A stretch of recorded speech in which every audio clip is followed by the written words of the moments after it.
Hi ಎಲ್ರಿಗೂ ನಮಸ್ಕಾರ. ನಾನು ಸಂಜಯ್. ನೀವು ನೋಡುತ್ತಿರುವುದು ಸಂಜಯ್ ಮಾತು.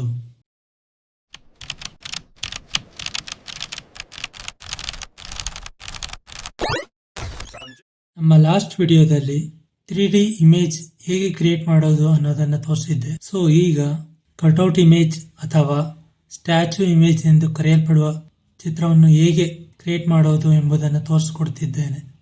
ಈಗ ಮೊದಲಿಗೆ ಇದನ್ನ ನೀವು ಗೂಗಲ್ ಜೆಮಿನಿ, ChatGPT ಅಥವಾ ಪರ್ಪ್ಲೆಕ್ಸಿಟಿ ಇನ್ನಿತರ ಇಮೇಜ್ ಆ್ಯಪ್ಗಳಿಂದ ಕ್ರಿಯೇಟ್ ಮಾಡ್ಕೋಬೋದು. ಅದಕ್ಕೆ ನೀವು ಈಗ ಮಾಡಬೇಕಾಗಿರೋದು ನನ್ನ ಟೆಲಿಗ್ರಾಮ್ ಅಕೌಂಟ್ಗೆ ಹೋಗಿ ಅಲ್ಲಿ ಕೊಟ್ಟಿರುವ ಒಂದು ಪ್ರಾಂಪ್ಟನ್ನು ಕಾಪಿ ಮಾಡಿ ನಾನು ಹೇಳಿದಂತೆ ಈ ಅಪ್ಲಿಕೇಶನ್ಗಳಲ್ಲಿ ಪೇಸ್ಟ್ ಮಾಡಿ. ಸೊ ಮೊದಲಿಗೆ ಸದ್ಯಕ್ಕೆ ನಾನು ಗೂಗಲ್ ಜೆಮಿನಿನ ಯೂಸ್ ಮಾಡ್ತಾ ಇದ್ದೀನಿ. ಅದರಲ್ಲಿ ಹೇಗೆ ಅಂತ ತೋರಿಸ್ಕೊಡ್ತೀನಿ. ನೀವು ಬೇಕಾದರೆ ಇದರ ಇನ್ನು ವೆಬ್ಸೈಟಲ್ಲಿದೆ.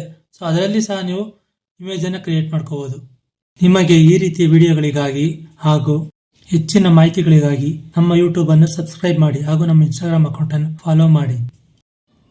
ಸಾಮಾನ್ಯವಾಗಿ ನೀವು ಆ್ಯಪ್ ಅಲ್ಲದೆ ಗೂಗಲ್ AI ವೆಬ್ಸೈಟಲ್ಲಿ ನೀವು ಸಹ ಒಂದು ಇಮೇಜನ್ನು ಕ್ರಿಯೇಟ್ ಮಾಡ್ಬೋದು. ಸೊ ಅದರ ವೆಬ್ಸೈಟ್ ಲಿಂಕನ್ನು ಸಹ ಕೊಟ್ಟಿದ್ದೇನೆ. ಟೆಲಿಗ್ರಾಮ್ ಅಕೌಂಟಲ್ಲಿ ಹೋಗಿ ಚೆಕ್ ಮಾಡಿ. ಈಗ ಗೂಗಲ್ ಜೆಮಿನಿ ಆ್ಯಪ್ನ ಓಪನ್ ಮಾಡಿದ ನಂತರ ಒಂದು ಇಮೇಜ್ ಸೆಲೆಕ್ಟ್ ಮಾಡಿದ ನಂತರ ನಾನು ಕೊಟ್ಟಿರೋ ಪ್ರಾಂಪ್ಟನ್ನು ಟೆಲಿಗ್ರಾಮಿಗೆ ಹೋಗಿ ಕಾಪಿ ಮಾಡಿ ಇಲ್ಲಿ ಅದನ್ನು ಪೇಸ್ಟ್ ಮಾಡಿ. ಸೊ ಪೇಸ್ಟ್ ಮಾಡಿದ ನಂತರ ಇಲ್ಲಿ ಕ್ಲಿಕ್ ಮಾಡಿ. ಪ್ರೊಸೆಸಿಂಗ್ ಆಗ್ತಾ ಇದೆ. ಸೊ ಇದು ನೀವು ಒಂದು ವಿತಿನ್ 30 ಸೆಕೆಂಡ್ ಒಳಗೆ ನೀವು ಇದನ್ನು ಕ್ರಿಯೇಟ್ ಮಾಡ್ಬೋದು. ನೋಡಿ ಆಗಿದೆ.